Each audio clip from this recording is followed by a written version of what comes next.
2억 원에서 3억 원 정도의 제 자금으로 총 자산은 지금 한 55억 정도가 됐더라고요. 그래서 네네. 뭐 현금 자산하고 다 합치면 지금 한 70억 원 정도가 한 300억 원 정도 되더라고요. 300억이요? 예, 달러를 산 금액만. 그때 시장 수익률이 한 5.7% 정도였을 때 저가 100%의 수익률을 만들어냈으니까 한 17배 시장 수익률을 이긴 거죠.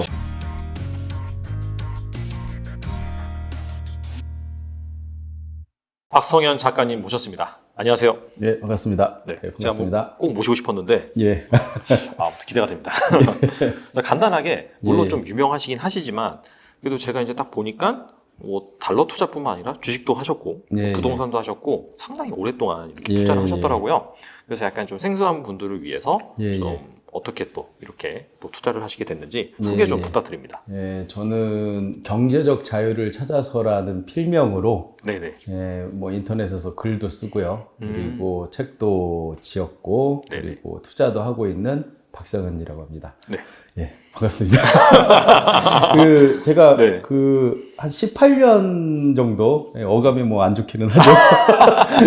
예, 그래서 제가 처음으로 쓴 책이 그 아빠의 첫 돈 공부라는 책이었는데 아, 네네. 그거의 원제가 노예 18년이었어요. 그게 원제가 확 와닿네요. 네, 노예 12년이라는 영화가 아마 있을 거예요. 아, 그거를 이제 비슷하게 해가지고 노예 18년이라고 네네. 책 제목을 지었는데 이 노예라는 단어가 아무리 뭐 월급 노예라는 말을 하더라도 많은 분들이 이게 좀 듣기가 좀 거북스러운 그런 그렇죠. 예, 네네. 단어라서 네네. 출판사에서 그거 빼고 그 다른 제목으로 네네. 바꿨다고 보시면 되는데 하여튼 18년 동안 네네. 월급쟁이로 있다가 경제적 자유를 찾은 지는 지금 공식적으로는 지금 한 3개월 차 정도 되고요. 근데 네네. 비공식적으로는 5년 3개월인 게 네네. 5년 전에 육아휴직을 했어요. 그러니까 회사를 네네. 다니지는 않았죠. 그러니까. 네네네. 예, 그래서 5년 동안 육아휴직을 하다가 그 다음에 이제 육아휴직이 끝나고 나서 회사 복귀하자마자 이제 사표를 내고 지금 이제 네네. 완전한 이제 자유가 이제 된 자유인이 된 그런 상황입니다. 근데 육아휴직은 상당히 오랫동안 하셨네요. 그럼. 제가 아이가 3명일 때 네네. 육아휴직을 했었는데 3명이 때 하셨다고요? 예, 3명이 때 네네. 했는데 한 명이 더 태어나가지고 그 사이에 와, 예, 그래서 이제 애국자시네요. 예, 한 명당 1년이 가능하거든요. 네네네. 그래서 이제 4년을 했는데 중간에 뭐 한 2, 3개월 정도 복귀했다가 뭐 연차로 또 쓰고선 했다가 뭐 이렇게 왔다 갔다 하다 보니까 이제 횟수로는 한 5년 정도 된 것 같고 네네. 예, 그래서 전체적으로 따져보면 뭐 그 정도라고 보시면 될 것 같아요. 그래서 2017년 정도에 네네. 예, 그 회사에 다니지 않게 되었고 예, 지금까지 계속 놀고 있다라고 보시면 될 것 같습니다. 그러면 이제 평범한 직장인 생활을 상당 기간 하시다가 예, 18년 했죠. 네네. 착 감기네요. 네. 그러다가 경제적 자유를 이루신 거잖아요. 예. 그러면 이제 어떤 과정을 거쳐시길래 그게 가능한지 좀 궁금하거든요. 사실은 저도 뭐 일반적이고 평범한 그런 사람이고요. 지금도 그래요, 사실은. 제가 네네. 뭐 엄청나게 뭘 대단하게 실력이 있고 뭐 통찰력이 있고 그래가지고 뭐 경제적 자유를 달성했다기보다는 좀 운이 좋았다라고 보면 좋을 것 같고요. 네네. 제가 2013년, 2014년 그때 이제 부동산 가격이 이제 되게 많이 하락했을 때. 맞아요. 네. 지금 많은 분들이 뭐 이렇게 부동산, 서울 부동산 이렇게 연끌하고 하시는데 저는 그때 연끌을 했어요. 쌀 때. 네. 예, 제가 이제 쌀 때 사서 비싸게 파는 게 제 투자 기본 원칙 중에 하나인데 그때 이제 한강변에 있는 아파트, 건물 뭐 이런 것들을 제가 샀는데 그러면 돈이 있어서 산 거냐라고 하는데 네. 제가 얼마 전에 뭐 방송에 이제 나가게 돼가지고 그때 이제 뭐 이렇게 등기부등본 이런 걸 다 검증을 하더라고요. 지상파 방송이다 보니까 네네네. 혹시 사자가 아니냐 뭐 이렇게 해가지고 다 등기부등본부터 이걸 어떻게 재산을 축적했는지 막 이런 것까지 다 확인하고 나서 이제 방송 촬영을 하더라고요. 그래서 그 SBS에서 이제 촬영해가지고 이제 그때 이제 저도 깜짝 놀랐어요. 제가 뭐 20년 정도 투자를 계속 진행하면서 따져보지를 않았던 거예요. 네네. 그러니까 건물을 사고 뭐 빌라를 사고 아파트를 사고 뭐 이런 것들을 했는데 제가 보니까 제가 들어간 금액이 실제 제 돈으로는 한 2억 원 정도? 아, 그때 당시에요? 2013년? 예, 그러니까 한 번에 2억 원이 아니라 어떤 네네. 경우에는 제 돈이 하나도 안 들어간 투자도 있었고, 예, 뭐 풀 레버리지라고 하죠. 예를 네네. 들면 이런 거죠.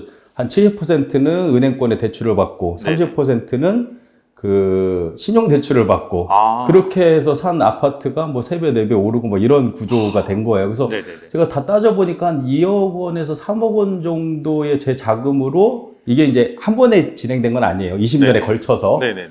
그래서 18억 정도의 레버리지를 일으켜가지고 아, 네네. 그게 이제 총 자산은 지금 한 55억 정도가 됐더라고요. 그래서 네네. 뭐 현금 자산하고 다 합치면 지금 한 70억 원 정도가 된 거거든요. 근데 네네.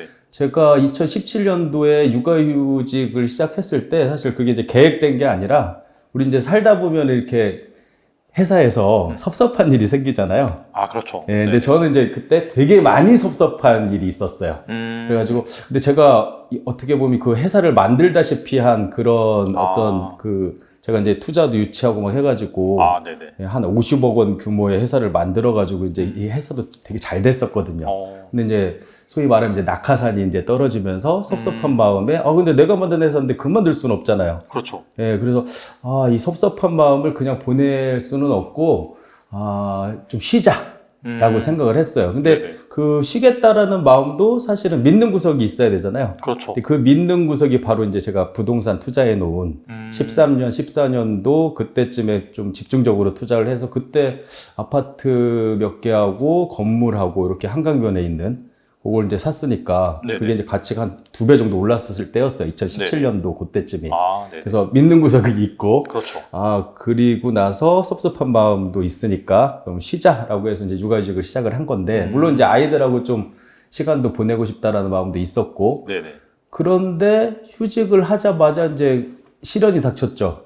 부동산 자산은 네. 제가 팔아서 쓰기에는 좀 힘든 자산들이잖아요. 그렇죠. 큰 결단을 네. 내려야죠. 저는 실제로 그때까지도 예금이나 적금을 한 번도 해본 적이 없었어요. 그게 어떻게 하는지도 몰랐어요. 왜냐면 돈이 없으니까. 그러니까 네네. 제가 저금한 방식, 그렇다고 막 제가 흥청 방식 쓰고 이런 사람이 아니라 네네. 되게 이제 절약하는 삶을, 기본이죠 뭐. 그런 삶을 살았는데, 부동산을 풀레버리지로 사게 되면 이자하고 이제 대출 원금을 갚아 나가야 되잖아요. 그러니까 그런 식으로 저금을 해왔던 거예요. 아, 한 20년 동안을. 네네. 그렇게 계속 해와서 재산은 축적이 됐고, 자산을 처분하면은 뭐 세금 내고 하면은 물론 이제 줄어들겠지만, 어느 정도 죽을 때까지 먹고 살만 할 것 같다라는 정도 수준이 되어 있어서, 그걸 믿고 이제 육아휴직을 했는데, 하고 나니까 월급이 끊기거든요. 그렇죠. 쓸 돈이 없는 거예요. 제가 깜짝 놀랐어요. 이거 내가 실수했다. 그냥 조금만 참을 걸 막 이런 생각하면서, 그냥 1년 빨리 지나면 복귀해야겠다. 이런 생각을 하고, 근데 그 1년을 그냥 보낼 수는 없으니까, 네. 제가, 그래도 지금은 내가 복귀할 때가 있지만, 내가 한 10년? 제가 지금 올해 나이가 47살이니까, 그때 정도면 한 41살, 42살 정도였겠네요. 네네. 41살 정도였던 것 같다. 그래서 제가 지금은 복귀하겠지만 나중에는 뭐 결국 우리 모든 오너가 아닌 이상 모든 이 회사원들의 말로는 정해져 있죠. 그렇죠. 은퇴를 하게 될 거 아니에요. 그래서 집에 딱 가만히 앉아서 제가 생각했던 게, 지금은 복귀할 때가 있지만 나중에 은퇴를 완전히 하게 되면 이제 돌아갈 곳이 없는 상황에서 네네. 지금과 똑같은 상황이 벌어지겠구나. 라는 생각을 했어요. 네네. 그래서 그때 제가 처음으로 알게 된 게, 이 재테크, 그리고 투자 이쪽에 자산 증식이라는 축이 하나 있고 네. 현금 흐름 창출이라는 축이 하나 있다라는 것을 그때 처음 깨달았어요. 그러니까 저는 자산 증식은 어느 정도 성공을 한 거죠, 운 좋게. 네네. 그런데 현금 흐름을 만들어내는 자산이나 뭐 어떤 투자나 이런 것들이 아무것도 없었던 거예요. 제가 뭐 플레버리지로 부동산 투자도 했기 때문에 거기서 뭐 월세가 나오지도 않고 다 뭐 전세나 이런 것들로 세팅이 돼 있을 테니까. 그렇죠. 예, 그래서 그때 제가 한번 이거를 은퇴 시뮬레이션이라고 한번 생각해보자라는 생각을 했어요. 네. 내가 지금 돌아갈 곳이 있지만 나중에 내가 지금 이런 상황이 되었다라고 생각하고 그러면 어떻게 먹고 살아야 되는지를 한번 이제 시뮬레이션을 해보자. 네네. 그게 생각을 해서 이제 그때부터 뭐 이른바 이제 돈 공부를 시작한 거죠. 네. 예, 뭐 아르바이트나 이런 것들을 해도 되지만 네. 육아휴직 중에는 또 그게 안 돼요. 아, 예. 그렇구나. 네네. 그래서 그 돈으로 돈을 벌 수 있는 일이 이제 거의 유일한 거죠. 근데 제가 맨 처음에 모두가 이제 그런 생각 할 거예요. 내가 은퇴하면은 뭐 먹고 살지? 돈으로 돈을 벌어야 되는데 그러면 이제 주식이 가장 먼저 떠오르겠죠. 그렇죠. 근데 저는 그때 이제 주식 투자라는 건 리스트에 아예 빼놨었어요. 왜요? 왜냐면은 네. 제가 그 회사에 가면 꼭 한 명씩 있죠. 뭐 부장님이나 과장님이나 차장님이나 마이너스의 손이라고 불리는 분들이 계실 거예요. 제가 그 사람이었어요. 제가 투자해서 한 번도 돈을 뭐 누가 이 종목 좋다 해서 따라 사면은 금방 또 잃고 뭐 손실도 뭐 어마어마하게 크고 근데 대박 사건이 하나 있었던 게 제가 이제 블로그를 운영하는데 네. 거기에 이제 인증샷도 이렇게 캡처해가지고 지금까지 남아있더라고요. 거래 기록이. 네네네. 그때 제가 언제였냐면은 이제 2008년 금융위기 때 네네. 어떤 일이 있었냐면은 제가 그때 신혼이었는데 네. 500에 25만 원짜리 옥탑방에서 신혼을 했어요. 시작했어요. 네네. 그러니까 뭐 거의 진짜 뭐 흑수저 중에 흑수저 같은 그런 시작이었죠. 네네. 근데 그때 제가 한 달 정도 손실을 실현한 게 한 5천만 원 정도였어요. 5천만 원이요? 예, 마이너스 95%라고 찍혀 있어요. 계좌 수익률에. 예. 네네. 그래서 500에 25만 원짜리에서 신혼생활을 하는 사람이 5천을 한 달 만에 날렸으니까 저는 이제 그때 생각이 이 주식 투자는 도박이다. 도박 절대 하면 안 돼라는 생각을 했던 거예요. 네네. 그래가지고 그때부터 주식을 끊고 뭐 주식이 무슨 마약도 아니고 도박도 아닌데 끊었어요. 네네네. 끊었는데 이게 도박도 그렇잖아요. 뭐 오른손을 자르면 왼손으로라도 뭐 하는 게 도박이라고 하잖아요. 그렇죠. 네네. 저도 중간중간 또 좋은 얘기가 정보가 들려오면 또 했다가 또 잃고 이걸 이제 계속 반복했던 거예요. 그래서 이제 제가 시간이 많아졌잖아요. 이제 육아휴직을 그렇죠. 하고 집에 가만히 앉아 있는데 내가 만약에 주식을 손댔다가는 큰일 나겠다. 라는 생각이 들어서 아예 이제 주식 투자는 이제 아예 리스트에서 뺐던 거예요. 그리고 이제 주식 투자 빼고, 뭘 할까라고 막 생각을 하다가 뭐 이것저것 했었어요. 네네. 그러다가 제가 오늘 이제 소개해드릴 달러 투자에 대해서 경험을 하고, 네네. 거기에 눈을 뜨고, 그 현금 흐름을 네네. 달러로 만들 수 있게 되고, 사실 이제 저는 달러 투자만으로도 이제 그 경제적 자유라고 하죠. 네네. 경제적 제가 이제 맨 처음에 생각했던 경제적 자유의 어떤 수준은 어느 정도였냐면은 제가 뭐 집은 있고 부동산 투자는 잘 했으니까 네네. 그렇기 때문에 생활비로 월 300만 원 정도가 들어오면 현금 흐름이 만들어지면 나는 더 이상 욕심 부리지 않고 일 안 해도 되고 행복하게 살 거야라는 마음을 먹었었어요. 근데 네네. 그 300만 원 어떻게 만들까가 이제 고민이었는데 달러 투자로 이제 그게 가능해진 거예요. 달러 투자도요? 예. 네. 그래서 이제 그 뒤로는 경제적 자유가 이제 달성이 됐고 네네. 2018년도가 달러 투자하기에 되게 좋았던 상황이었던 게 환율이 되게 낮은 환율이었어요. 그래서 막 뉴스에 막 1,000원이 조만간 깨질 수도 있다 막 이런 공포가 조성이 된 지금하고 반대의 공포죠. 완전 반대네요. 네, 지금은 막 뭐 1,300원 간다 막 이렇게 해서 공포스럽잖아요. 그렇죠. 그때는 1,000원이 깨진다 막 이런 공포가 있었어요. 근데 제가 이렇게 생각을 해봤을 때는 이건 공포가 아닌 거예요. 네, 원달러 환율이 낮다라는 거는 원화의 가치가 올라갔다라는 뜻이고 나는 원화를 많이 들고 있잖아요, 현재. 네네. 그러면 좋은 거죠. 그쵸. 네, 그래서 그때 공격적으로 투자를 해서 그때 1년 동안 제가 매수한 금액을 다 합해봤더니 제가 한 300억 원 정도 되더라고요. 300억이요? 예, 달러를 산 금액만. 판 것도 300억 원 이상이겠죠. 그러니까 당연히. 회전율을 다 감안해서 합치면 그렇죠. 그래서 제가 뭐 300억 원을 1년 동안 투자했어요. 그러면은 제가 300억 원이 있었냐라고 이제 생각하시는 분들이 있는데 네네. 제 자금은 레버리지랑 합쳐서 한 1억 원 정도였고 1억 원을 가지고 300억에 투자를 한 거예요. 그럼 회전율이 어마어마하네요. 회전율이 엄청나죠. 그러니까 기존의 달러 투자는 장기적 보유 뭐 이런 그리고 네네. 뭐 투자에 대한 해지 이런 네네. 차원만 있었잖아요. 네네. 근데 제가 거의 뭐 우리나라에서는 처음으로 달러 투자를 단기 트레이딩으로 접근하는 그런 방법을 만들어냈고 제가 그렇게 했고 네네. 그걸로 이제 경제적 자유를 달성할 수 있었던 거죠. 참고로 2018년도에 제가 1억 원으로 한 1억 원 정도를 만들었어요. 수익을. 네네네. 그러니까 그때 시장 수익률이 한 5.7% 정도였을 때 저가 100%의 수익률을 만들어냈으니까 한 17배 시장 수익률을 이긴 거죠. 말하자면. 어떻게 그렇게 될 수 있죠? 예, 그럼 이따 세븐 스플릿을 이제 네네. 설명드리면 이제 네네. 이해는 가실 건데. 네네. 하여튼 그렇게 했는데 유일한 단점의 상황이 이제 발생을 했어요. 2018년 지나고 19년 정도에. 네네. 그때 제가 어떤 생각을 했냐면, 이거 쉬어야 되는데, 뭐, 벌어놓은 건 있으니까 그래도 현금 흐름을, 네네. 제 목표는 300이었는데 그 이상을 초과 달성했으니까 쓰면 되긴 하지만, 네네. 달러를 통해서 수익을 내본 경험을 가지고, 이 세븐 스플릿을 주식 투자에도 적용을 했는데, 통하는 거예요.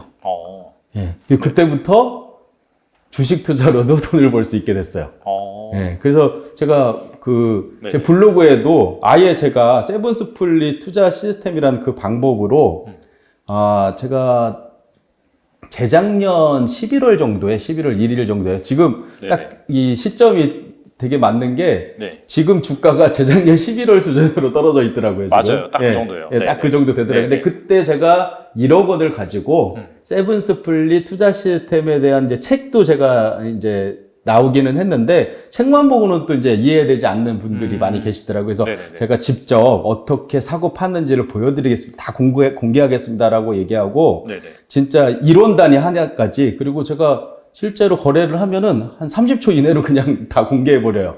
내가 얼마에 얼마큼을 샀고, 얼마에 얼마큼을 팔았는지. 네네. 그래서 그거를 지금까지 계속 1년 넘게, 1년 지금 한 3, 4개월 정도 됐겠네요. 그래서 계속 지금 공개해 나가고 있고, 지금 상황은, 주로 이제 배당주들이 많이 있어가지고, 네네. 그나마 지금 상황이 안 좋은데도 플러스이기는 해요. 예, 그래서 지금 상황에서는 마이너스만 아니어도 되게 만족스러운 수준이다. 어마어마한 수준이죠. 예, 생각하는데 네네. 그 방법으로 투자를 해가지고 지금은 플러스 지금 한 800만 원 정도 수준? 예, 근데 올해 2월 정도에 네네. 증액도 했어요. 원래는 이제 1억 원으로 투자를 해왔는데, 네네.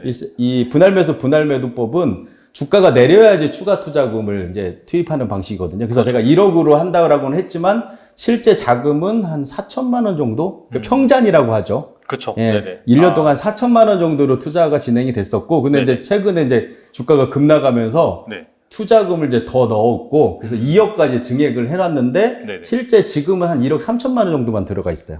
평잔이 그 정도다. 예, 지금 평잔은 네네네. 이제 평잔이라고 할 수는 없겠죠. 지금 들어가 있는 한 네네. 1, 2개월 사이에. 네네. 그래서 이게 이제 분할 매수하고 분할 매도 한다라는 게 나누어 사고 나누어 파는 거기 때문에 현금 비중이 항상 확보되어 있는 구조라서 지금 같은 이제 위기 상황에서는 저 같은 경우 되게 마음 편하게 투자할 수 있죠. 오히려 마음속으로는 좀 더 떨어지면 2억 원 채웠으면 좋겠다는 생각이 들기도 하고, 네네네. 또 오르면 네네. 뭐 수익률인데 늘어가니까 좋기도 하고 뭐 이런 투자법이거든요. 그래서 정리를 하면은 좀 장황하게 설명을 드렸기는 했지만, 예, 부동산 투자로 네네네. 예, 어느 정도 자산을 만들었는데 현금 흐름 부분에 문제가 생겨서 제가 달러 투자로 현금 흐름을 만드는 데 성공을 했고, 네네. 그 투자 기법을 주식 투자로도 한번 해봤는데 되더라. 여기 이제 요약하면 이게 간단한 걸 되게 얘기를 했네요. 환율은 우상향하지 않거든요. 중간가보다 낮은 가격에 사야겠다라고 생각을 하고 이 대원칙을 세웠는데, 저는 지금 5년 동안 달러 투자로 단 1원도 잃어본 적이 없어요. 이 원칙을 지킨 거 하나만으로 한 뭘 300만 원이면 되겠다라고 생각했는데 초과 달성을 일단 했고, 그리고 저뿐만 아니라 많은 분들이 지난해에는 그 정도는 뭐 다 달성을 했는데,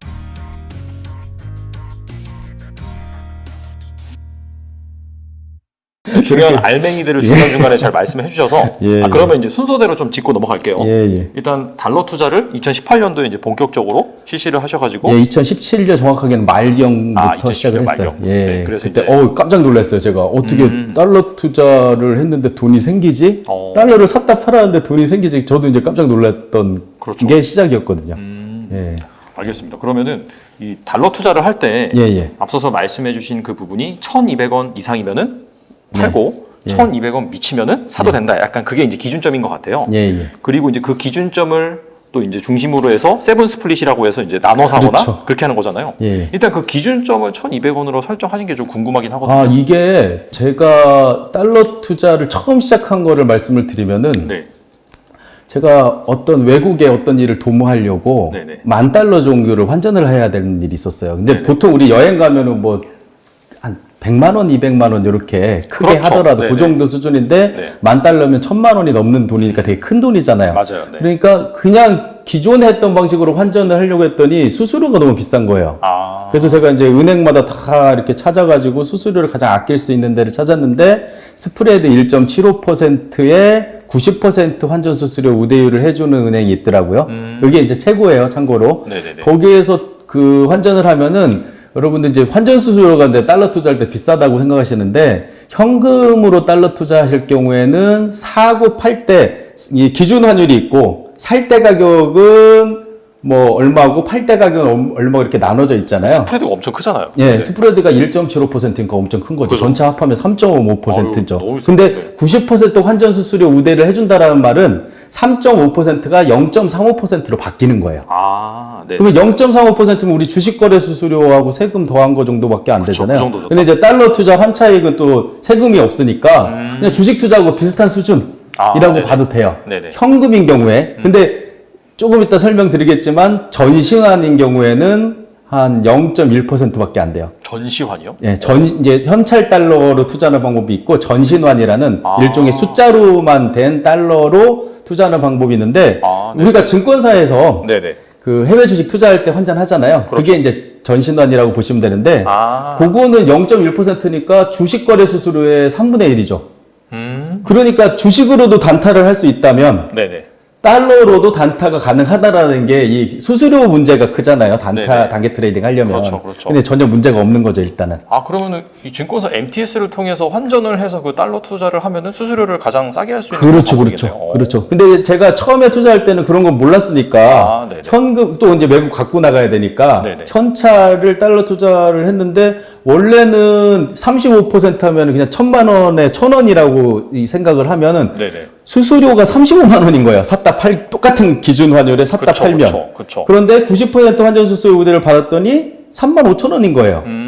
그래서 그러면 35,000원이면 할만하다라고 생각하고 10,000달러를 바꿨어요. 그래서 네. 이제 외국에 가려고 또 기다리고 있는데 그게 취소가 됐어요.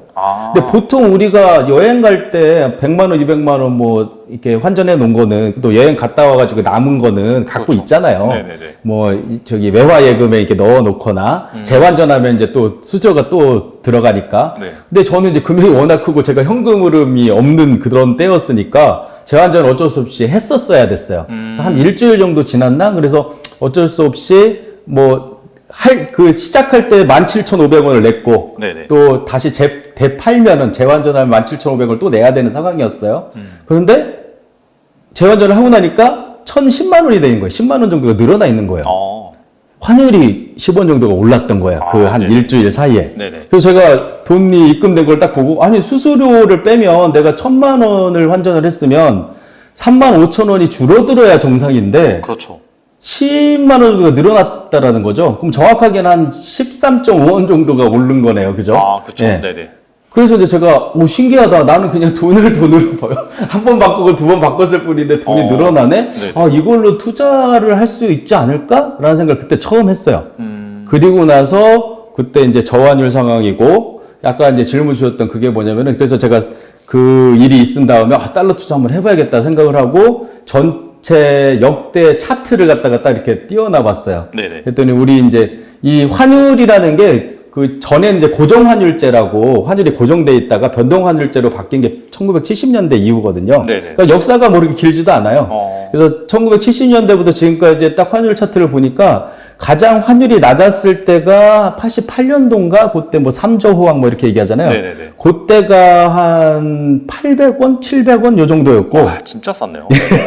전 재산을 그때 바꿨으면 참 좋았겠죠. 네네. 그리고 IMF 때 네. 물론 막 거의 2,000원 가까이 갔지만 그냥 이제 종가 기준으로 하면 한 1,700원 정도가 가장 높았었던 네. 그런 때였어요. 그래서 700원과 1,700원 이 중간 정도가 1,200원인데 네. 제가 이제 간단하게 생각한 거죠. 그러면은 1,200원 위에서 사면 떨어질 가능성이 높아지고 왜냐하면 환율은 우상향하지 않거든요. 네네. 다른 모든 주식이나 뭐 서울 아파트나 이런 경우에는 이렇게 인플레이션에 의해서 이렇게 우상향하는데 그렇죠. 그 환율은 원화와 달러의 교환 비율이다 보니까 비율이잖아요. 그렇죠. 비율이다 보니까 이 박스권이 어느 정도 형성이 돼서 그 안에서 파동만 이렇게 하면서 움직여요. 네네. 그러니까 그 중간 가격이라는 게 의미가 있는 거죠. 그래서 제가 네네. 중간가보다 낮은 가격에 사야겠다라고 생각을 하고 이 대원칙을 세웠는데 그게 1,200원인 거예요.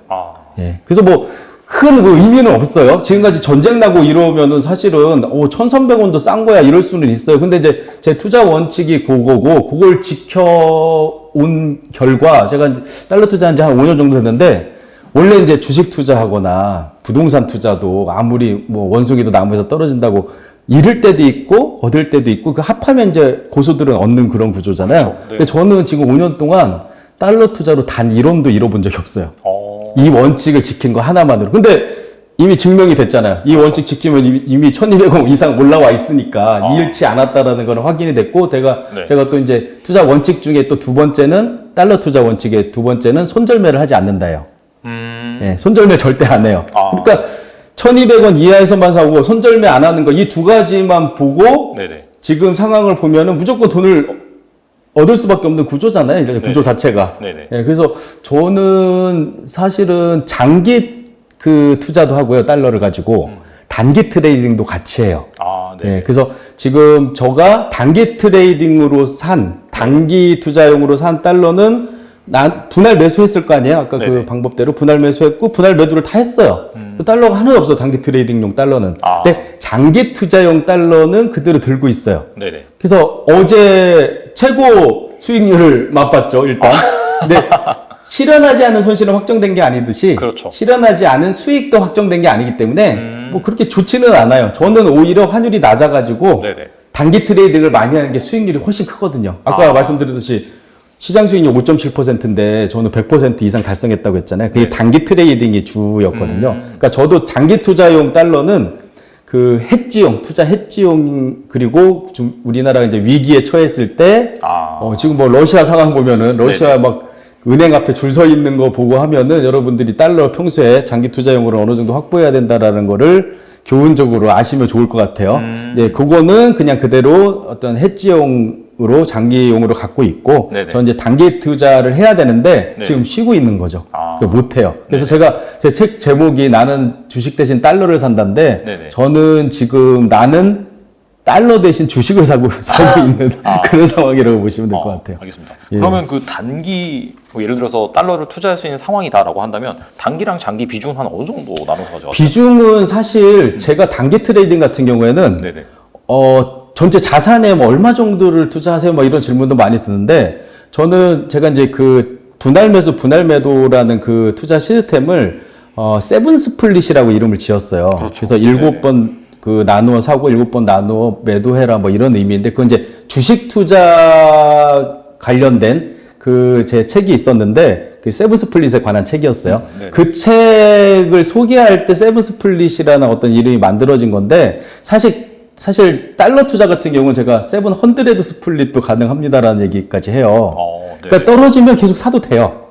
하방이 일단 안전하게 뚜렷하고, 원달러 환율이 낮아진다는 건 우리나라 원화 가치가 높아졌고 우리나라 경제가 아주 튼튼하고 좋아졌다라는 어떤 그 방증이기 때문에 700번 나누어 사도 상관없어요. 그래서 제가 언제까지 나누어 사요라는 질문도 하는데, 저한테 의미가 없는 게, 저는 제 부동산을 다 팔아서라도 계속 살 거예요.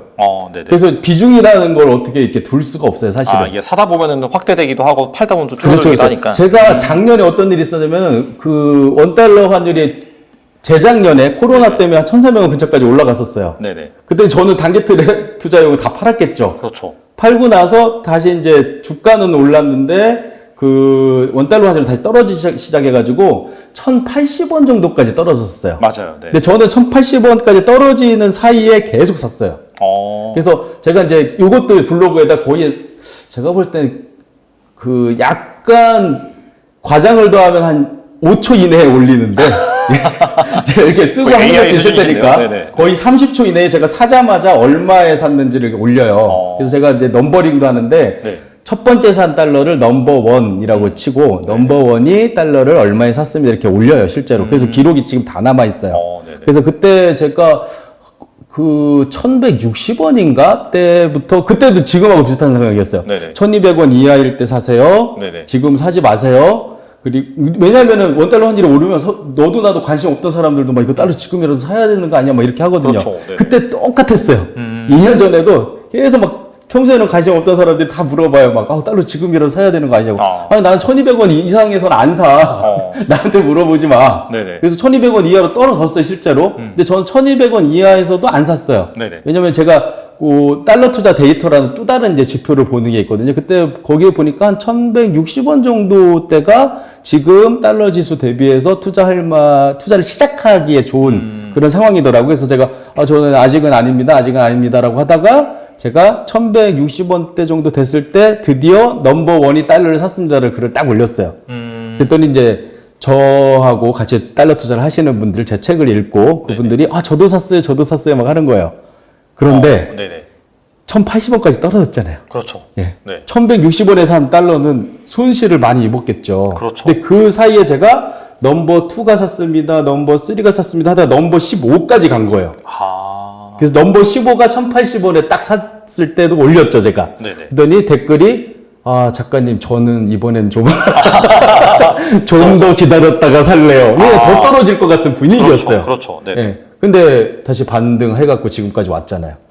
그래서 제가 15까지 팔았던 거를 다 수익 실현하고 단기 트레이딩 투자는 없어지고 네네. 장기 투자용만 지금 남아있는 상황이라고 보시면 돼요. 그래서 비중을 제가 그냥 조언으로 드리면은 전체 자산의 한 20% 정도 달러 투자 자산에 네네. 20% 정도는 그냥 장기 투자용으로 하고 나머지는 단기 트레이딩용으로 하세요라고 말씀은 드리지만 네네. 저는 그렇게 안 한다라는 거. 저는 그냥 장기 투자는 뭐 어느 정도 이렇게 금액 네네. 그것도 이제 미국 주식에 투자를 해요. 또 이 달러를 그냥 가만히 놀리는 게 아니라 네네네. 미국 주식에 투자를 하기 때문에 그냥 얘는 그냥 놔두고 배당 또 월배당 ETF를 주로 사거든요. 월배당 ETF, 월배당 리츠. 그러니까 한 달마다 달러가 들어오니까 지금 같은 때 되게 좋죠.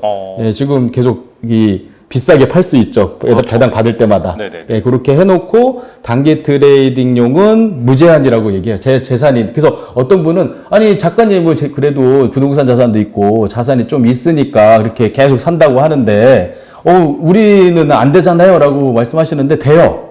월급 나오잖아요. 예, 그래서 제가 그렇게 얘기해요. 월급 나오면 더 사세요, 계속.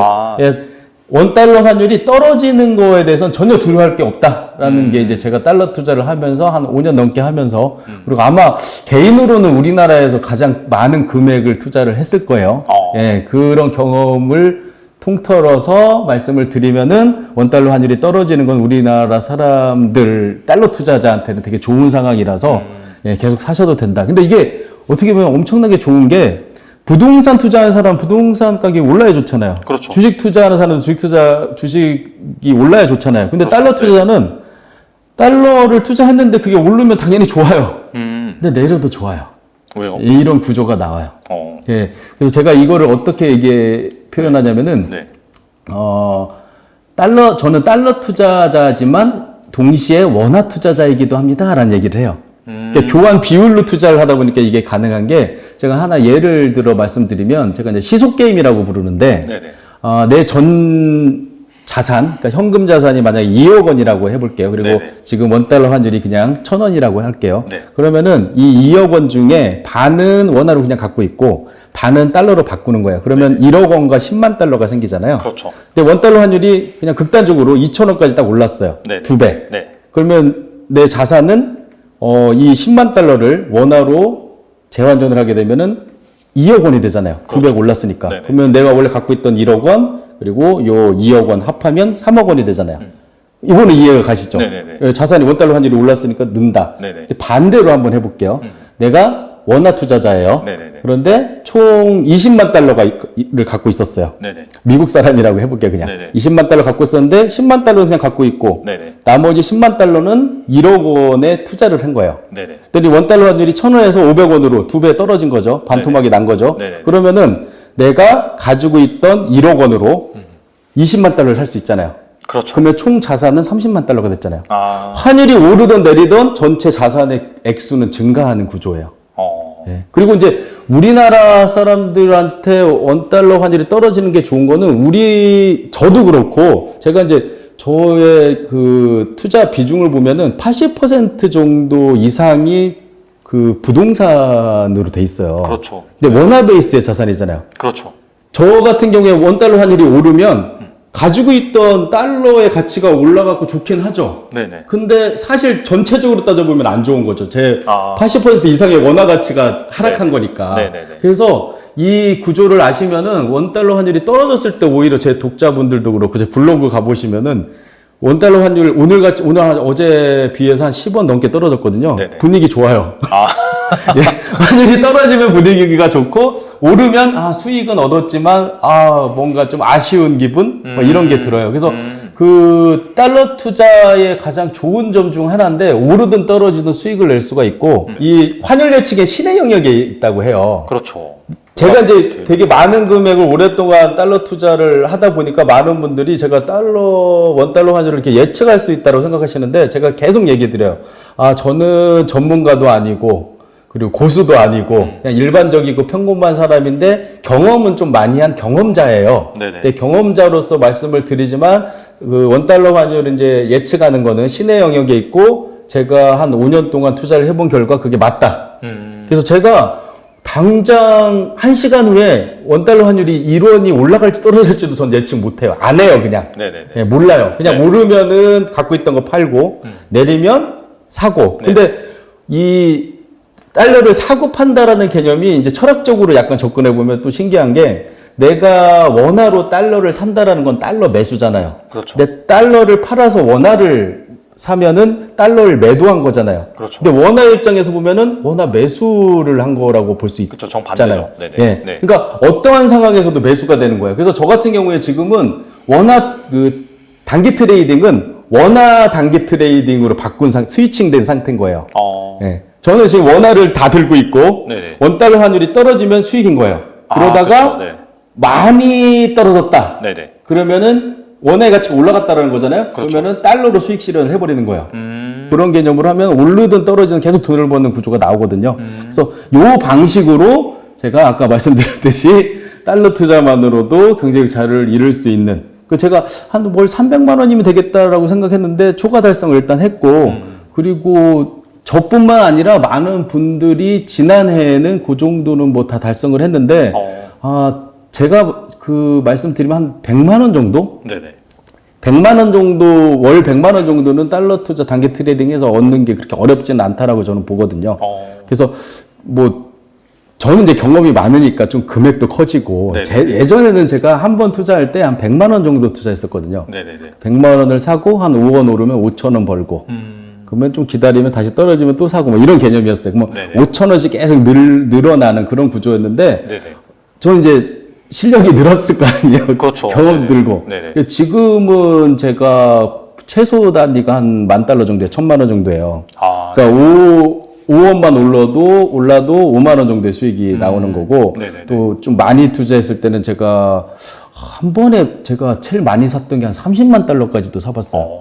그러면은 $30만 샀는데 5원이 오르면 150만 원이잖아요. 그렇죠. 예, 단기 투자의 수익이 이제 나오는 구조죠. 근데 이 영상을 처음 보시거나 그 달러 투자를 처음 하시는 분들은 책도 읽어서 공부도 하시고 제 블로그도 와보시고 그쵸. 경험을 한 100만 원 정도로 이 100만 원이라고 하면 또 100만 원도 큰 금액인다라고 생각하시는데 주식 투자의 한 5분의 1이나 10분의 1 정도 수준밖에 안 돼요. 왜냐면 변동성이 낮기 때문에 그 정도 투자해도 하다못해 지금 달러를 제가 사지 말라고 했는데 샀잖아요. 근데 1,000원으로 떨어지잖아요. 그래도 25%밖에 손실이 안 나는 구조잖아요. 그래서 되게 안전한 자산으로 투자를 안전하게 할 수 있고 제가 잃지 않는 안전한 투자를 계속 강조하는데 그런 투자가 가능하고 떨어지는 오르도 마음 편하게 투자를 할 수가 있고 그리고 이 단기 트레이딩을 계속 반복하다 보면 수익도 이제 계속 늘어나가지고 경제적 자유를 달성하는데 본인만의 목표가 있으실 텐데 제가 그걸 전체를 다를 달러 투자로 올인하라는 말씀은 못 드리고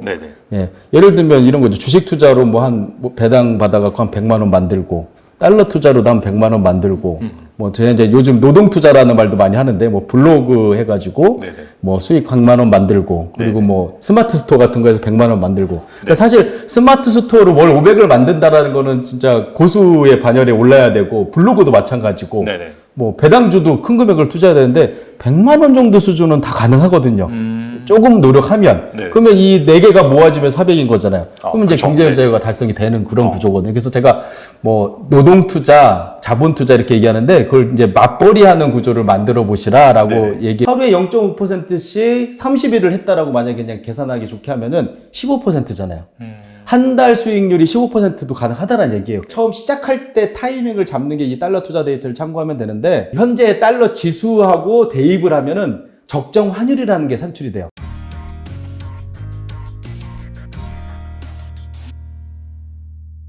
그 중에 이 4개 중에 난이도가 가장 낮은 게 제가 볼 때는 달러 투자예요. 네, 그래서 달러 투자를 한번 경험해 보시면 이게 좋은 게 뭐냐면은 투자를 하실 때 2가지가 일단 선행이 돼야 되는 게 무엇에 투자하느냐하고 어떻게 투자하느냐가 이제 결정이 돼야 되잖아요. 그렇죠. 근데 달러 투자는 무엇에 투자하느냐가 이미 결정이 돼 있어요. 그냥 뭐 현대차 살까, 삼성전자 살까, 뭐 테마주 살까, 무량주 살까 이거 고민할 필요 없고 아파트 살까, 상가 살까 고민할 필요 없어요. 예. 르브라 살까? 베네수엘라 돈이 뭔지 모르. 리라와 살까? 뭐 여기 터키에 고민할 필요 없어요. 그냥 미국 달러 사시면 돼요. 그러니까 무엇에 투자하는지는 이미 결정이 됐죠. 그리고 이제 나머지 하나 남은 게 어떻게 투자하냐인데 어떻게 투자하냐도 본인이 알아서 하시면 되는데 제가 성공한 5년 동안 이론도 잃지 않았던 방법을 제시해 드렸잖아요. 예, 세븐스플릿으로 투자하시면 가능합니다. 그럼 이제 궁금한 게 세븐스플릿이라고 하셨는데 그러면 이제 그게 디테일하게 들어가면 그게 궁금할 것 같아요. 그러면 7번 나눠서 하는데 물론 이제 뭐 700까지 말씀하시면서 더 사도 된다라고 말씀하셨지만 상관없어요. 얼마 정도 떨어지면 사는 거고 반대로 또 얼마 정도 오르면 이익 실현하는지 그것도 약간 좀 궁금할 수 있을 것 같긴 저 같은 경우에는 금액이 이제 커지니까 실제로 30만 달러 정도를 한 번에 투자하면은 그것도 분할 매수 중에 하나인 거죠. 그러면은 1억만 올라가도 30만 원이니까 실현하기도 해요. 저는. 근데 이제 처음 시작하시는 분들은 뭐 100만 원, 200만 원, 300만 원. 근데 실제로 제가 제 이제 블로그를 운영하니까 댓글 달리잖아요. 뭐 100만 원, 200만 원 하시는 분들이 저 5천 원 벌었어요, 10,000원 벌었어요 이렇게 댓글로 쓰세요. 근데 그 중에 이제 비밀 댓글들이 있어요. 비밀 댓글 보면은 단위가 달라요. 저보다 더 크게 하시는 분들이 계시더라고요. 근데 이거는 이제 그냥 말씀드리는 거고. 그 금액에 따라서 다르기 때문에 제가 어떤 말씀을 드리면 기대 수익률 같은 것도 얘기하시는데 유의미한 수익은 사람마다 다를 것 같아요. 저는 사실 제가 5년 전에 저는 5,000원이 유의미한 수익이었어요, 저한테. 나는 지금 거의 반백수가 아무런 소득도 없고 뭐 수익을 만들어낼 어떤 아무것도 없는데 내가 달러를 사서 파는데 이제 손가락만 몇 번 까딱하면 되는데 그래서 5,000원이 생긴다? 저한테 되게 유의미했어요. 그래서 그 5,000원이 저한테 유의미한 수익이라고 생각하고 그걸 계속 반복해가지고 수익을 얻었었는데 지금은 5,000원 정도로는 저한테 유의미하지 않다 보니까 투자금을 늘린 거죠. 그래서 많은 분들이 보셨을 때 자기한테 유의미한 수익이 얼마 정도인지를 파악을 해서 예를 들면 이런 거죠. 내가 내 자산 대비해가지고 나는 달러 투자를 이만큼 한 번에 투자할 수 있는데 만약에 100만 원으로 투자하시는 분들은 최소 5원 정도 수준으로 5원에서 10원 정도 수준으로 떨어졌을 때마다 사고 올랐을 때 파는 구조를 하면 간단하게 해결이 될 것 같고 좀 투자금이 크다. 그러면 한 0.3% 그러니까 3원이겠죠. 3원 정도 좀 줄여도 돼요. 근데 저 같은 경우는 실제로는 요거를 약간 저는 경험이 많으니까 약간 이제 다르게 쓰는 게 고환율 상황, 그러니까 1,200원 근처에서는 한 5원 정도마다 분할 매수를 하다가 한 1,100원대 정도로 떨어지면 좋은 상황이잖아요. 그때는 한 3원 정도? 근데 한 1,080원 정도 뭐 이렇게 1,000원, 1,100원 밑으로 내려가면 금액도 늘어나고 그리고 갭도 줄여들어요. 그러니까 1원 떨어질 때마다도 계속 사기도 하고 1원 오르면 팔기도 하고 그래서 이게 그 구간마다 이제 다르게 세트라고 해야겠죠. 2,100원대 세팅, 1,000원대 세팅 뭐 이런 식으로 다르게 해도 되는데 가장 중요한 거는 유의미한 수익이 얼마인지를 파악하는 거고 또 하나는 제가 이 얘기를 해요. 100만 원 정도를 한 번에 투자하는 구조로 만들어서 일단 10만 원을 만들어 보세요라고 해요. 수익금 10만 원. 100만 원을 10만 원으로 만드는 게 아니에요. 100만 원으로 110만 원을 만들어 보고 이 정도 실력이 쌓이면 내가 좀 증액을 해도 되겠다. 그러니까 전체 투자금이 100만 원 아니고 만약에 10번 나누어 사겠다는 계획을 세웠어요. 네네. 그러면 10 스플릿이 되겠네요. 그러면은 1000만 원을 가지고 100만 원씩 그런 식으로 하시다가 네네. 그걸로 근데 이게 계속 샀다가 팔았다가 이런 구조가 아니에요. 내가 한 500만 원 정도 5번 나눠서 샀는데 여기서 갑자기 반등이 일어나서 네네. 얘 수익 실현하고 계속 얘 여기서 왔다 갔다 하면서 계속 수익 실현할 수도 있어요. 그렇죠. 예, 하여튼간 어떻게 됐든지 그렇게 해서 10만 원 정도의 수익이 딱 생기면 네네. 그때 이제 세팅을 한 2배로 늘리는 거죠. 한 번에 200만 원을 투자하는 거죠. 그럼 저 같은 경우에는 처음에 100만 원 정도 단위를 했다가 이거 진짜 돈이 벌리네? 한 번도 잃지 않았어요. 근데 이게 이렇게 신기한 게 어딨어? 라고 생각을 하고 한 300만 원으로 늘리기도 하고 그 다음에 500으로 늘리고 1000으로 늘리고 그게 급기야는 이제 1080원대 갔을 때는 제가 막 3억 원도 한 번에 넣기도 하고 이게 이제 된 거거든요. 네네. 그래서 이게 경험이 쌓이면 제가 습관이 된다라는 얘기를 해요. 달러 투자로 한 번도 안 잃게 계속 이렇게 투자를 하다 보니까 그냥 습관이 됐어요, 저는. 그래서 뭐 당연하게 저는 1200원일 때는 뭐 쳐다보지도 않고 1200원 아래로 내려왔을 때도 분할 매수하고 분할 매도하고 또 어떤 분들은 막 욕심 나가지고 분할 매수까지는 했는데 네네. 한 자기 유의미한 수익권에 들어오면은 팔아야 되는데 안 팔아요. 그럼 이게 회전이 안 일어나면은 변동성이 낮기 때문에 큰 수익이 오히려 안 되거든요. 그렇죠. 예. 예를 들면 이런 거예요. 이 달러 투자로 수익을 어떻게 계산하시면 되냐면은 우리가 제가 이제 5원 기준으로 할게요. 그냥 5원 기준으로 하면 100만 원 투자하시는 분들이 처음에는 많이 있으실 테니까 5원 기준으로 하면은 1월 1일부터 1월 뭐 31일까지 있으면은 이 변동성은 되게 낮아요. 이 한 달 동안 환율이 뭐 10원 정도 오를까 말까 요 정도밖에 안 돼요. 그렇죠. 예, 그럼 1%밖에 안 되는 거예요. 그런데 하루의 변동성을 보면은 5원이 올라갔다 떨어졌다 5원이 올라갔다 떨어졌다 계속 하다가 네. 마지막에 1원 오르고 끝나고 뭐 이런 식이에요. 그러니까 이 내부를 들여다보면은 계속 파동이 있는 거예요. 네네. 그 파동을 타야지 계속 사고 팔고 해가지고 수익이 나는데 나는 좀 오래 놔둬서 주식처럼 좀 장기로 가져가서 더 큰 수익 얻을 거야라고 하고 수익 실현을 안 해버리면 원래대로 돌아오면 수익이 없는 거잖아요. 예, 올라갔는데 이때 안 팔고 다시 원래 제자리로 돌아와 버리면 네네. 수익이 없는 거예요, 그냥. 그래서 이 달러 투자를 장기적으로 할 때는 저는 심지어 제가 2018년도에 1,050원대에 산 달러 지금까지 갖고 있어요. 걔는 수익률이 거의 뭐 20%가 넘겠네요, 그죠? 그렇겠죠. 예. 네네. 근데 걔는 그냥 걔예요. 뭐 수익을 실현하지도 않았고 배당금이 그걸로 인해서 나오기 때문에 뭐 좀 수익이 되기는 하지만 그거는 이제 그거고 단기 트레이딩용 달러는 계속 사고 팔고를 계속 하는 거예요. 예. 그래서 거기서 이제 수익이 만들어지는데 이렇게 계산하시면 돼요. 하루에 제가 되게 많이 했을 때 변동성이 하루 변동성이 이렇게 낮지만 0.5%가 움직였지만 0.5%가 올라갔다 내려왔다 하는 걸 5번도 경험해 봤어요. 그러니까 내가 100만 원 투자했는데 5천 원 벌었어요. 네네. 조금 있더니 또 떨어진 거예요. 또 샀어요. 네네. 근데 또 0.5원이 또 올랐어요. 또 네네. 팔아서 그걸 5번 하면 2만 5천 원이잖아요. 100만 원으로 하루에 2만 5천 원이면은 이게 연간 수익률로는 어마어마해지죠. 어마어마하죠. 예, 그런 것처럼 하루에 5천 원 정도 0.5%의 수익 실현을 한 달 동안 하면 또 이것도 이제 주식 투자하고 비교하시면 안 되는 게 원달러 환율의 변동성은 365일 24시간이에요. 우리 주식은 주 5일에다가 그렇죠. 예, 9시부터 3시까지잖아요. 근데 네네. 그렇게 생각하시면 안 되고 네네. 얘는 하루 종일 움직여요. 예, 그렇기 때문에 변동성은 낮지만 잦다라고 보시면 돼요. 예. 그래서 그 잦은 것을 이용하는 투자라고 보시면 되고, 그래서 0.5%를 그냥 하루에 한 번 실현했다고 보시면은 하루에 0.5%씩 30일을 했다라고 만약에 그냥 계산하기 좋게 하면은 15%잖아요. 한 달 수익률이 15%도 가능하다는 얘기예요. 그렇게 치면. 네네. 그러면 뭐 연간으로 하면 더 크죠. 그러니까 제가 100%가 가능했던 거예요.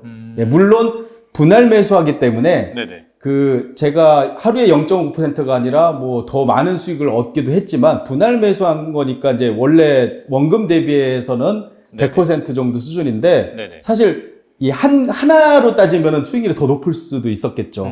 예, 이제 그런 구조라고 이해하시면 될 것 같습니다. 알겠습니다. 그러니까 결론을 좀 정리를 해보면 예. 일단 처음 시작하시는 분들 같은 경우에는 일단 자기한테 좀 있고 또 요령이 생겨야 되기 때문에 일단 100만 원 단위로 10만 원 수익금을 만드는 게 무엇보다 중요하고 그 다음에 뭐 그걸 뭐 5원 단위로 한다든지 나중에 규모가 커진다라고 한다면 또 그리고 달러가 또 어느 정도 또 저평가돼 있냐 거기에 따라서 그렇죠. 뭐 1원 떨어졌을 때 살 수도 있고 약간 예. 유연성을 줄 수도 있다. 예, 맞습니다. 그렇게 생각해 볼 수 예. 있겠네요. 초보자분들은 네. 예, 뭐 100만 원 단위로 한 5원 정도 단위로 이렇게 나눠서 사시면 1,200원 밑에서 네네. 그리고 제가 좀 이따 설명드리겠지만 달러 투자 데이터라는 걸 참고하시고 아, 네. 예.